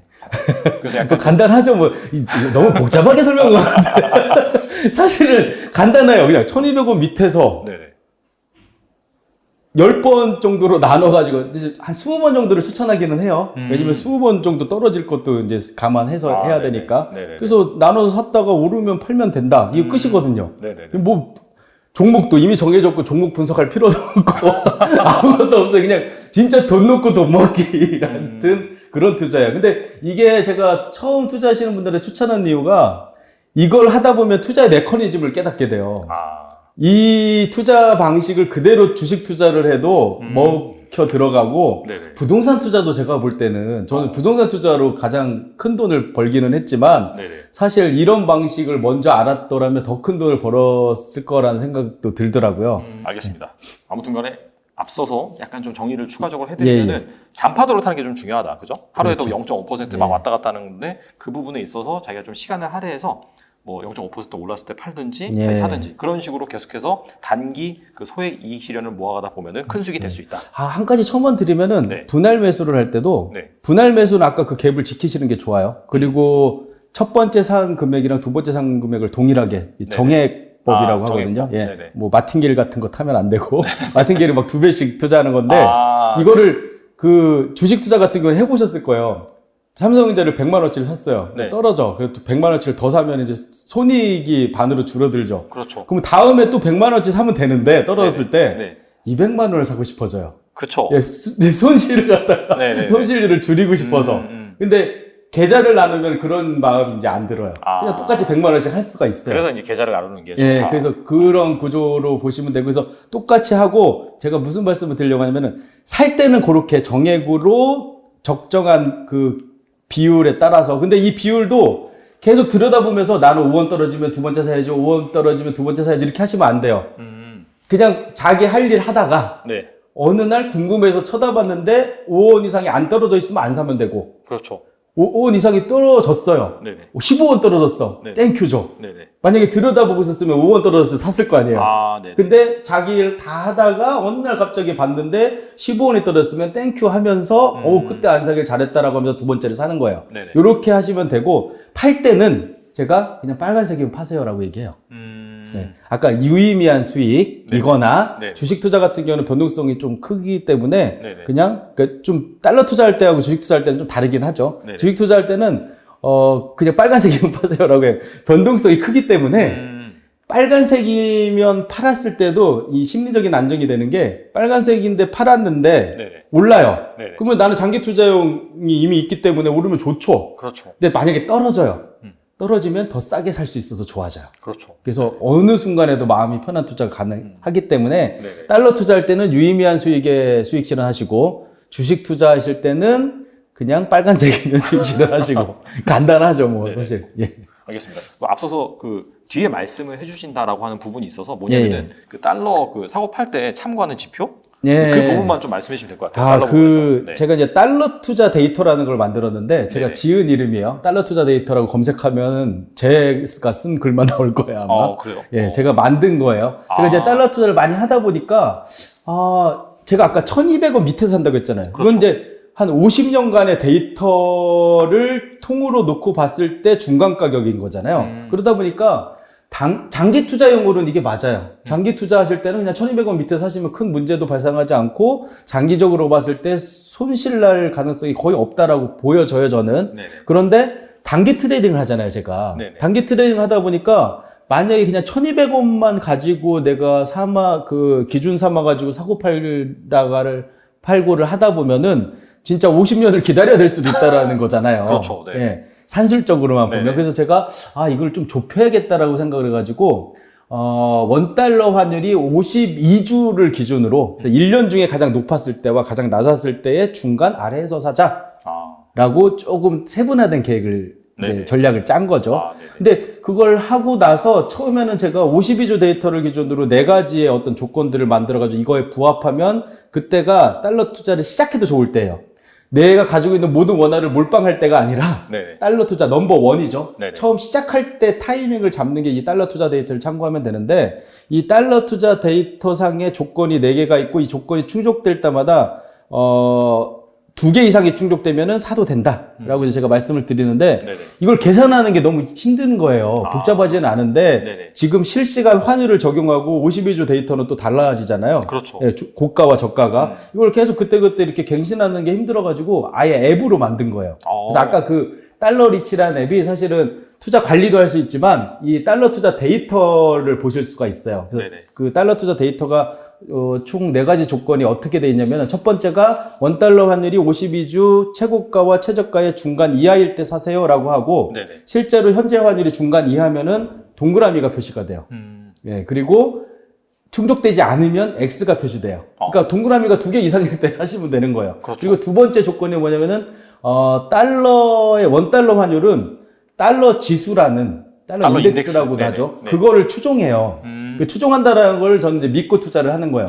예를 들면은 근데 이게 똑같이 움직이면은 투자의 기회가 없을 텐데 네네. 달러 지수가 올라가면 원달러 환율이 조금 있다가 얘한테 따라가고 얘가 내려가면 어제 오늘도 그랬어요. 어제 달러 지수로 떨어졌는데 원달러 환율 그대로인 거예요. 네네. 그럼 어떻게 해야 돼요? 좀 기다리는 게 낫죠. 살 사람들은 얘 따라갈 테니까. 네네네. 물론 달러 지수가 다시 오를 수도 있겠죠. 그렇죠. 근데 이제 대체적으로 이 전체 그래프를 보면은 달러 지수의 그래프하고 원달러 환율의 그 그래프가 거의 일치해서 움직여요. 네네.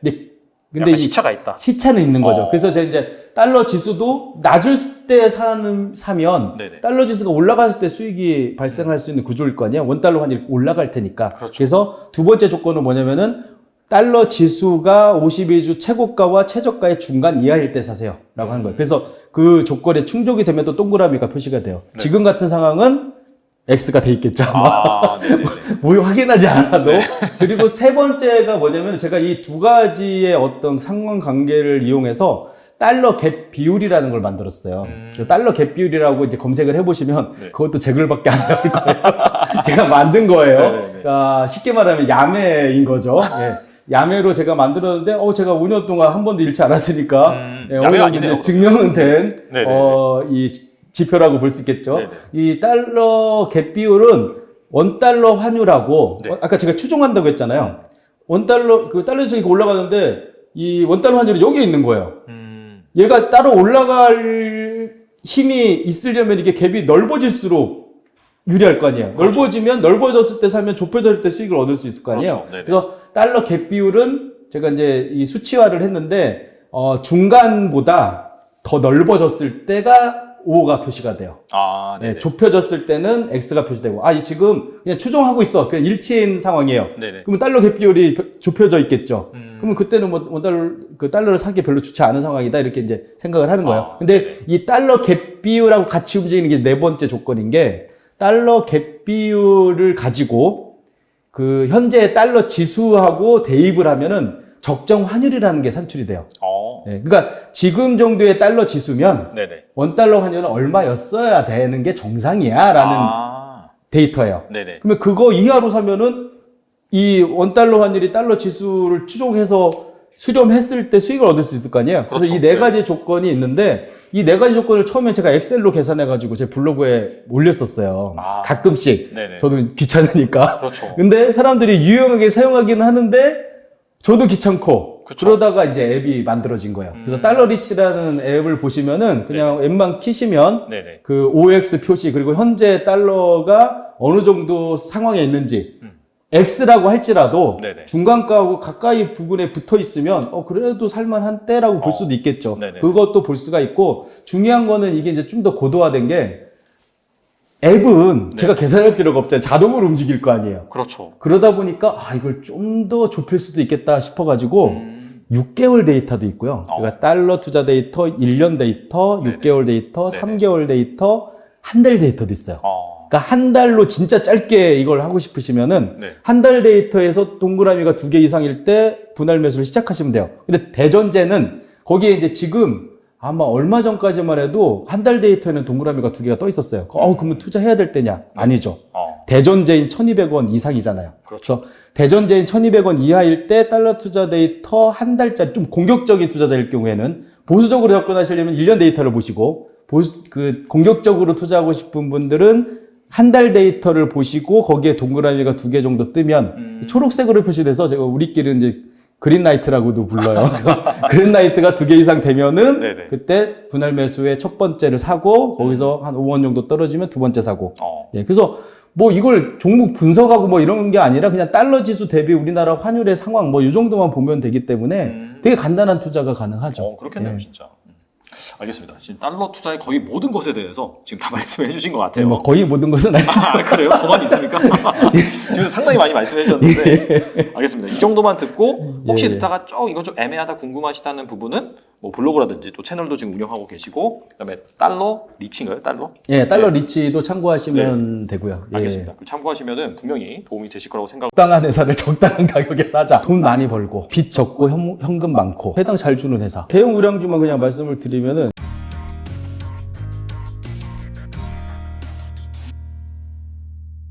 또 앞서서 말씀해 주신 부분이 지금 상황에서는 사실 네. 이 달러가 싸서 매수하는 그런 구간은 아니라고 말씀하셨잖아요. 예, 갖고 있는 걸 팔아야겠죠. 그렇죠. 그렇다면 또 자연스럽게 예. 또 최근에 말씀하신 부분이 또 주식 쪽으로 지금 또 세븐 스플릿 전략을 이용해서 투자를 하고 계시다고 말씀해 주셨어요. 그래서 그 부분에 대해서 한번 알아보도록 하겠습니다. 예, 아무래도 주식 투자 관심 있으신 분들이 많으시겠죠. 그렇죠. 네네. 그렇다면은 주식 쪽의 세븐 스플릿 전략이 뭔가 그 달러 쪽과 비교해서 좀 다른 점이 있을까요? 일단 세븐이라고 제가 사실은 이제 숫자는 의미는 없는데 한정을 지었잖아요. 세븐. 뭐 파이브라고 해도 되는데 세븐이 뭐 듣기 좋잖아요.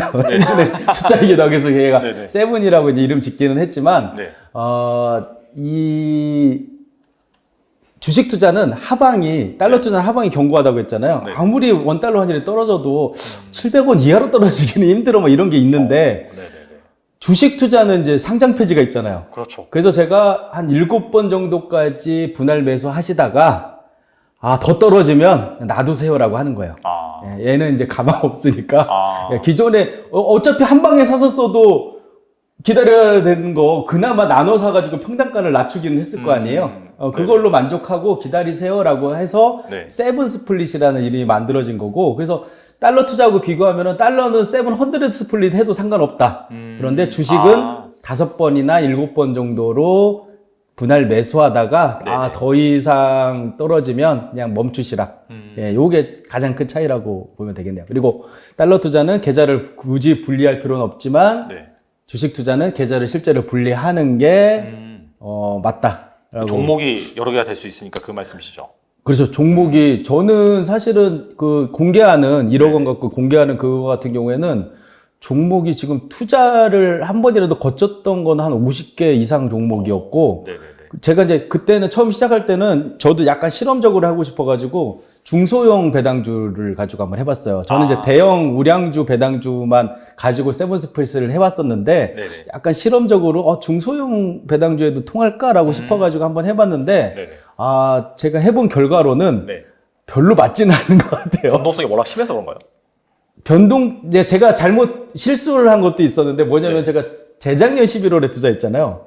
그때 11월 1일 날 딱 제가 세븐 스플릿 투자 시작합니다라고 딱 시작하고 이제 투자를 했는데 이 세븐 스플릿의 묘미는 우리나라의 박스피라고 부르잖아요. 맞아요. 여기에 최적화돼 있어요. 그러다 보니까 박스권에서 막 움직여줘야지 얘가 이제 수익률이 좋아지는데 계속 오르기만 한 거예요. 그래서 제가 그때 한 2, 3천만 원 정도, 1억 원은 있는데 한 2, 3천만 원 정도를 넣어놓고 살 수가 없는 거예요. 다 올라버린 거예요. 오르기만 하니까. 제가 고른 100%, 그러니까 제가 봐도 그때 되게 신기했던 게 제가 고른 종목까지 다 공개를 하니까 이건 뭐 다 나와 있는 자료예요.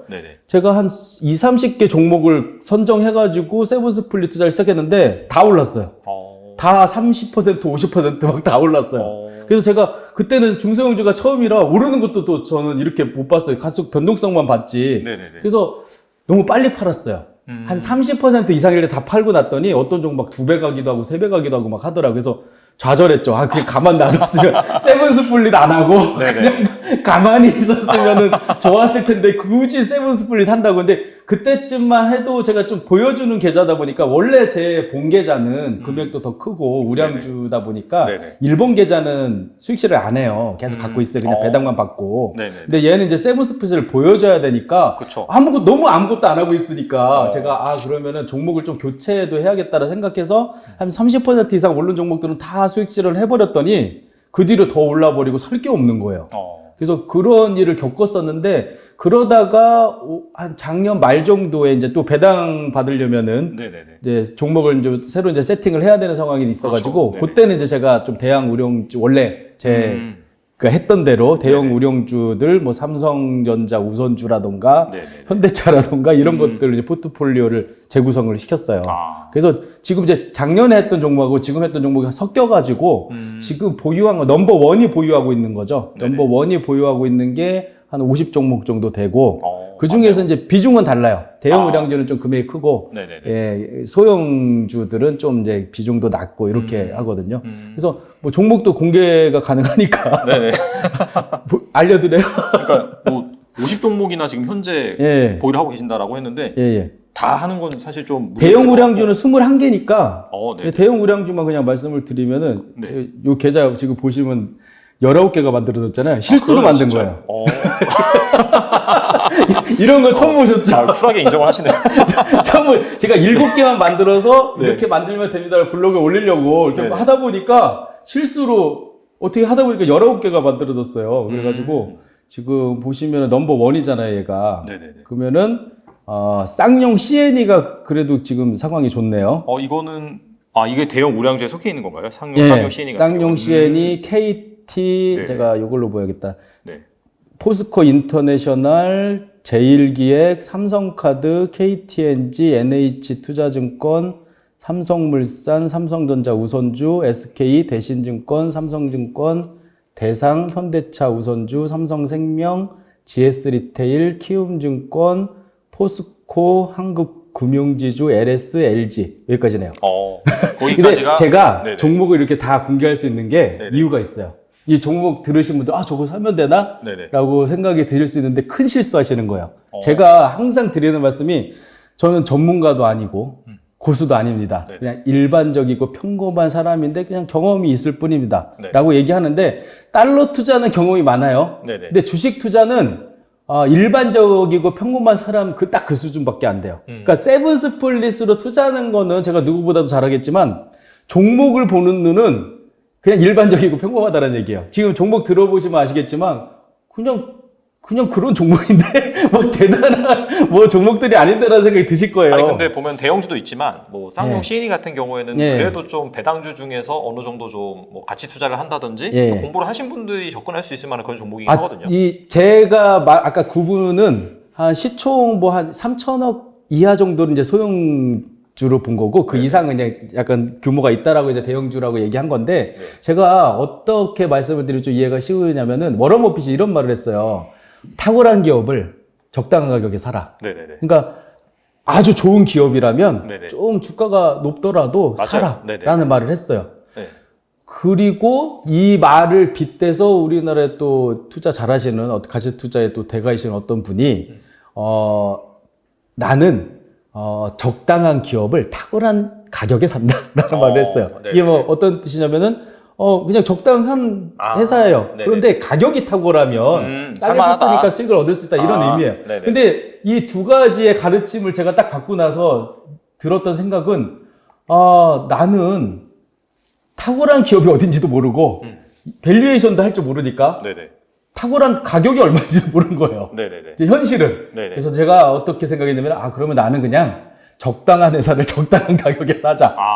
이 철학을 세워놓고 적당한 회사. 제가 말하는 적당한 회사는 제가 이제 공개도 해요. 왜 이 종목을 선택했는지. 돈 많이 벌고. 돈 많이 벌고는 뭐 매출이나 영업이익 보면 되겠죠. 그리고 빚 적고 현금 많고. 두 번째가 빚 적고 현금 많고 뭐 부채 비율, 유동 비율 이런 거 보면 되죠. 맞아요. 그리고 세 번째가 배당 잘 주는 회사.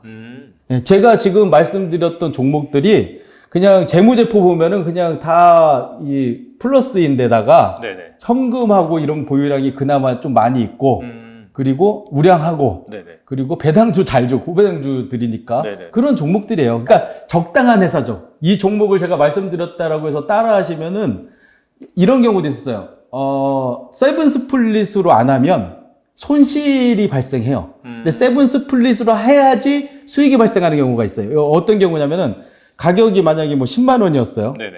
저는 예를 들면 뭐 10,000원 떨어질 때다 샀을 거 아니에요. 그렇죠. 그러다가 한 5만 원까지 떨어졌어요. 그러면 저는 넘버 5까지 샀겠네요. 네네. 그런데 넘버 5에서 6 구간에서 계속 등락을 했어요. 그럼 저는 여기서 계속 수익을 만드는 거예요. 아, 그러면 이 수익 만든 게 앞에 있는 손실을 다 보전시켜요. 그러다가 5, 4, 3, 2를 다 팔고 나면 네. 얘가 현재 마이너스로 표시가 되더라도 나는 이 종목으로 현재 수익인 거예요. 네네. 이런 식의 매매가 이루어지는데 그냥 이 종목만 저 사람은 돈 벌었다니까 한번 따라 사볼까라고 해서 그 종목만 샀다가는 네네. 세븐 스플릿을 안 하면 아무 소용도 없고 또 제가 얼마에 샀는지도 모르실 거 아니에요. 그렇죠. 예, 그래서 제가 이 종목을 공개하는 이유는 그냥 적당한 종목을 나는 사서 그냥 그러니까 적당한 종목을 사서 적당하게 투자를 하면 적당한 수익률만 나오겠죠. 시장 수익률 정도만. 근데 이제 저는 세븐 스플릿이라는 무기가 있잖아요.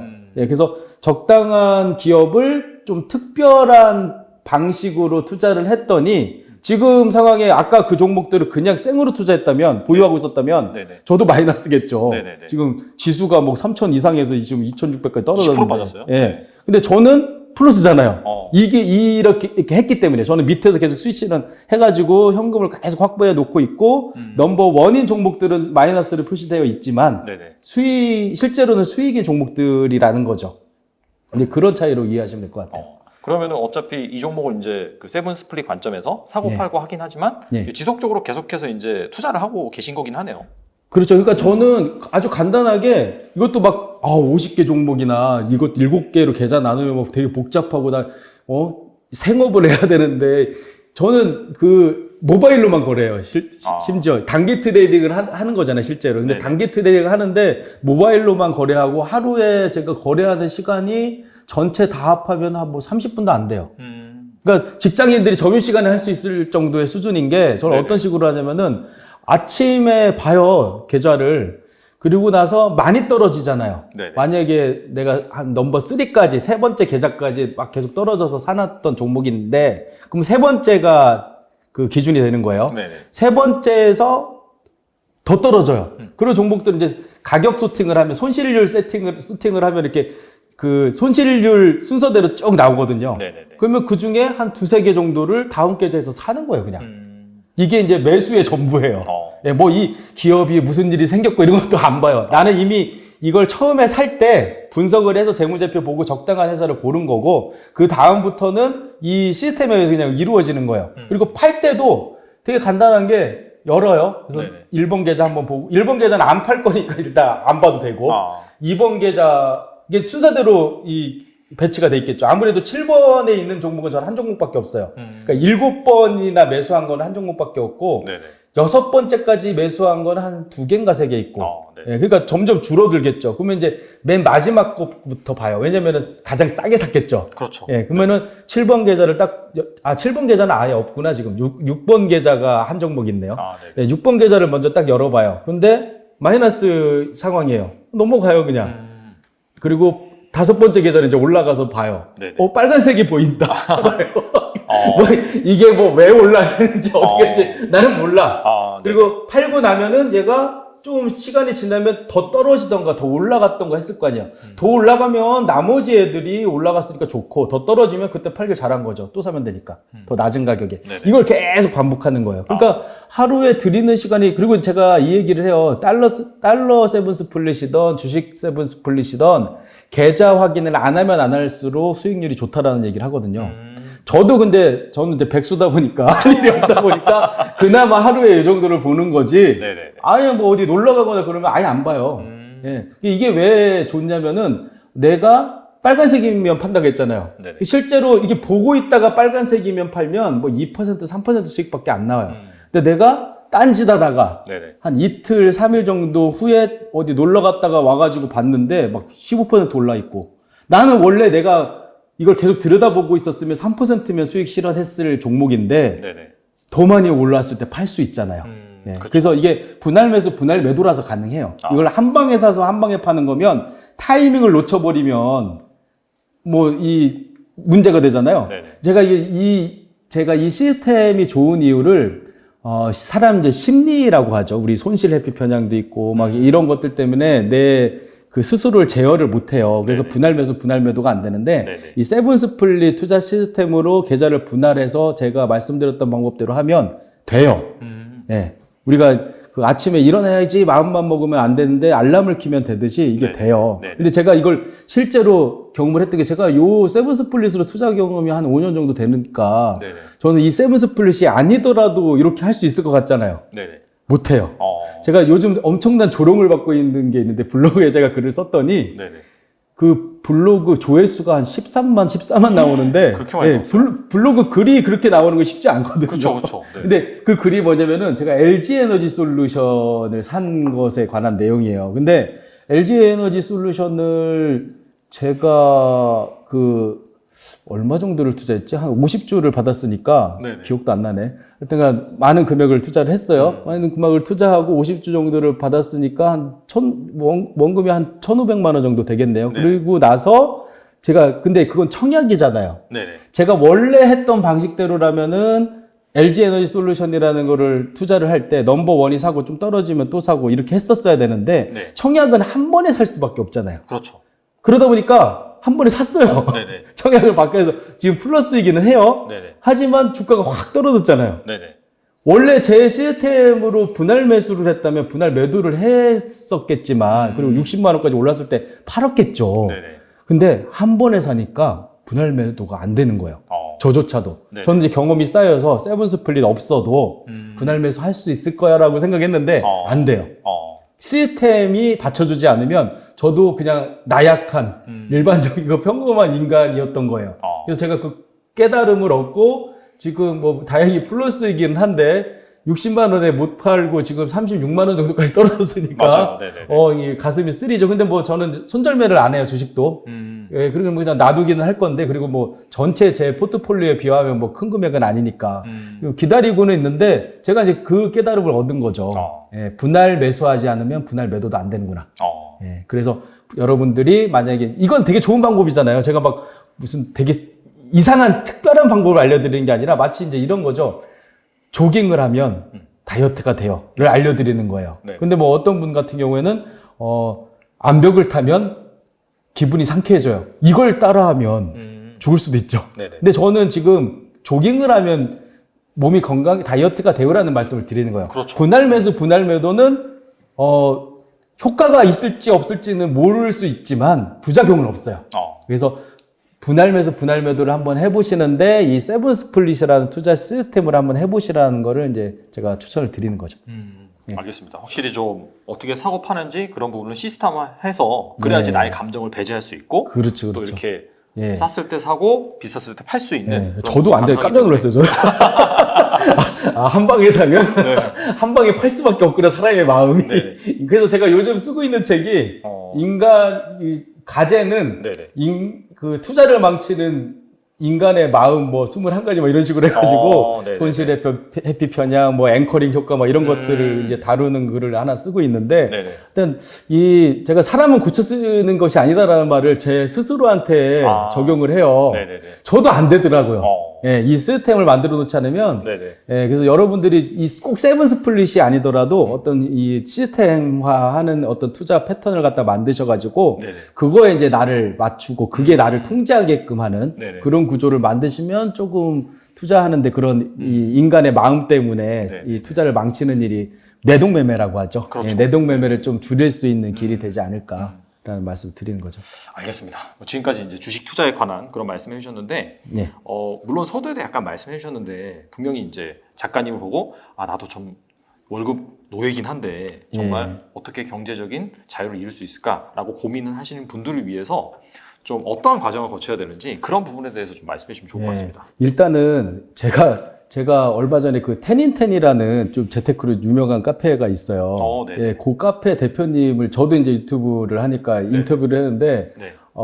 큰 깨달음을 하나, 간단하지만 큰 깨달음을 얻었던 거 하나가 제가 월급노예라는 말을 쓰고 또 뭐 경제적 자유를 찾아서가 이제 제 그 필명이니까 네네. 그런 얘기를 자꾸 하다 보면은 왜 월급쟁이가 노예냐? 나는 내 일을 사랑한다, 내 일이 좋다, 뭐 네네. 이런 얘기를 많은 분들이 이제 반박을 하세요. 네네네. 그러면 제가 이제 지금까지 이렇게 얘기했어요. 그러면 그 사랑한다라는 일 돈 안 받고도 하실 수 있어요? 뭐 이런 식으로 얘기했어요. 근데 약간 이거는 좀 기분 나쁠 수 있는 말이잖아요. 그래서 제가 이런 고민이 있었어요. 일단은 경력자를 찾고 싶다면 어떤 마음을 기존에 가지고 있던 어떤 고정관념 이런 틀을 좀 깨야지 될 텐데 네네. 제가 이런 말을 하면 기분 나빠만 하시고 어떻게 하면 좋을까라고 했는데 그 테닌텐의 박범현 대표님이라는 분이 그 경제적 자유를 찾은 지가 13년 되신 분이라 예, 어떤 철학적인 뭐 이런 부분이 있어요. 근데 말을 좀 세게 하시는 분이라서 이렇게 오해도 많이 받으시는데 네네. 그분한테 제가 이런 얘기를 했더니 아주 간단하게 해결을 해주시더라고요. 그분은 사장님이 좋아하시는 분이죠. 자본주의가 좋아하는 사람. 그렇게 나는 내 일을 사랑해서 나는 월급 노예 생활을 하는 게 아니야 라고 생각하는 사람은 네네네. 사장님이 좋아하는 사람이다. 자본주의가 사용하기에 좋은 사람, 부려먹기 좋은 사람이다 라는 얘기를 해주시더라고요. 그래서 제가 이제 그 말씀을 드리고 싶어요. 물론 내 일이 좋아서 그럴 수도 있고 하지만 경제적 자유를 찾는다라는 거는 노동 수입으로만 만들었던 어떤 그 수입을 자본소득으로도 얻을 수 있고 또 제가 요즘 얘기하고 있는 노동 투자로도 이렇게 갈 수 있는 그런 구조를 만들어야 되거든요. 근데 나는 내 일이 좋다는 이유로 또 나는 내 회사에서 승진을 해서 임원까지 가고 싶다 뭐 이런 목표 때문에 회사 안에 틀에서만 이렇게 계신 분들이라면 좀 생각을 좀 바꿔보시면 좋지 않을까. 이게 이제 시작이죠. 저도 사실은 되게 잘 나갔던 회사원이었어요. 예, 저에게 잘 나갔던 회사원이라서 제 전문 분야 책을 2권이나 썼었고, 그 회사를 다니면서도. 그리고 뭐, 다른 대기업에 가서 뭐 강연도 하고 뭐 이랬을 정도로 제가 그 방송통신 뭐 콘텐츠 이쪽 분야에 있었던 사람이거든요. 거기서 되게 독보적으로 그 인정을 받던 사람이었는데, 한순간에, 한순간에 지금 백수가 됐잖아요. 그렇죠. 예. 만약에 제가 그런 틀을 안 깨고 계속 고정관념으로 그럼 다른 회사 이 회사에서 나를 섭섭하게 하면 다른 회사 가야지라는 생각만 계속 했고 노동 수입에만 얽매였다면 경제적 자유를 못 찾았겠죠. 그래서 처음 뭔가를 경제적 자유를 이루고 싶다라는 생각을 하시는 분들은 좀 오픈된 마인드 그리고 유연한 사고 이런 것들이 좀 출발이 되어야 될 것 같고 또 내가 자본으로도 소득을 얻을 수 있어야 되고, 왜냐면 이제 노동 수익이라는 거는 한계가 있잖아요. 그렇죠. 나이가 먹으면 이제 노동력도 쇠퇴하고, 시장에서 인정해주는 가치도 떨어지고, 그래서 그런 부분들을 한번 생각하는 게 처음일 것 같고, 두 번째는 사실은 뭐 자본주의 테크트리가 되게 단순하기는 해요. 돈을 벌어야죠, 일단. 예, 금수저가 아닌 이상은. 돈을 열심히 벌어서 그걸 모아야 되는데, 가장 모으기 좋은 방법은 절약과 저축인데 요게 이제 예전 얘기고 지금은 약간 달라졌다고 생각하는 게 투자를 하면서 모아야 된다는 거예요. 네. 그러니까 금리가 지금 금리가 뭐 높아진다고는 하지만 그렇게 물가 상승률하고 비슷한 정도 수준이지 많이 높지는 않잖아요. 그래서 그냥 저축해가지고 그 이자를 통해서 이렇게 돈을 모으고 절약하는 거 정도로는 안 되고 투자는 이제 제가 하면서 느끼는 거는 경험이에요. 이 경험이 계속 수익을 얻는 경험을 하면 그 경험이 습관이 돼가지고 계속 얻게 되고 제가 예전에 마이너스 손이라는 그런 그 별명을 얻었었던 때는 계속 잃기만 했어요. 한 번도 어떻게 주식으로 돈을 벌어라는 생각을 가졌던 사람이었거든요.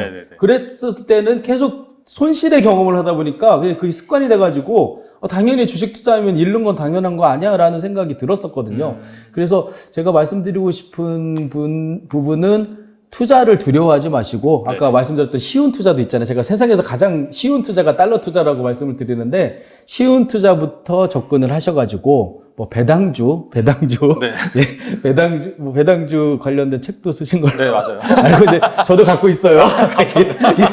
예, 배당주 같은 거 투자를 해서 안정적으로 수익도 만들어 보고 그러니까 제가 이제 이 얘기를 하거든요. 제 책에도 쓴 말인데 은행에 고객이 되는 것보다는 은행의 주인이 되는 게 낫습니다라는 얘기를 하거든요. 이제 이 얘기처럼 투자를 한번 경험을 해보시면서 돈을 모으는 과정을 겪고 나서 그 다음에 이제 뭐 성장적 투자라든지 조금 더 크게 수익을 얻을 수 있는 투자는 이제 경험이 쌓이고 나면 할 수 있는 것들이거든요. 네네. 그래서 은퇴하실 때쯤 되면은 이때부터 은퇴 그 퇴직금을 가지고 투자해야겠다라는 생각을 버리시고 예, 지금부터 하셔야 된다라는 거예요. 지금부터 네네. 계속 작은 금액이라도 네네. 진짜 100만 원으로 5천 원을 만드는 것부터라도 계속 경험을 쌓게 되시면 네. 그게 이제 습관이 돼가지고 나중에는 당연히 수익은 나는 거고 수익을 얼마나 극대화시키는 게 문제가 되는. 그래서 그 만약에 이제 경제적 자료를 찾거나 퇴직했을 때 시점에는 수익을 극대화하고 좀 안정적으로 현금 흐름이 만들어지는 그런 투자로 이렇게 진행이 되겠죠. 근데 경험이 없이 나는 돈 다 모으고 나서 투자 시작할 거야. 이건 이제 제가 봤을 때는 아니라는 거죠. 그래서 여러분들한테 마지막으로 드리고 싶은 말씀은 지금부터 당장 시작을 한번 해보시라라는 말씀을 드립니다. 예. 알겠습니다. 오늘 또 박성현 작가님 모셔가지고 또 어떻게 또 이렇게 경제적 자유를 잃었고 그다음에 달러 투자부터 주식 투자까지 다양한 말씀해 주셨는데 가장 좀 인상적이고 기억에 남았던 게 경험, 투자는 경험이다. 일단 부딪혀보고 또 거기에서 발생한 시행착오를 해결하는 과정에서 분명히 또 나만의 그런 투자 방법이 만들어질 것 같아요. 그래서 그런 부분들을 이 영상을 보시면서 꼭 새겨 들으셨으면 좋겠고 여기에서 뭔가 추가적으로 궁금하다라고 하는 부분이 있으면은 또 우리 작가님 채널이라든지 책을 이용해서 그 부족한 부분을 채우셨으면 좋겠습니다. 네, 지금까지 박성현 작가님 나오셔서 감사합니다. 예, 감사합니다.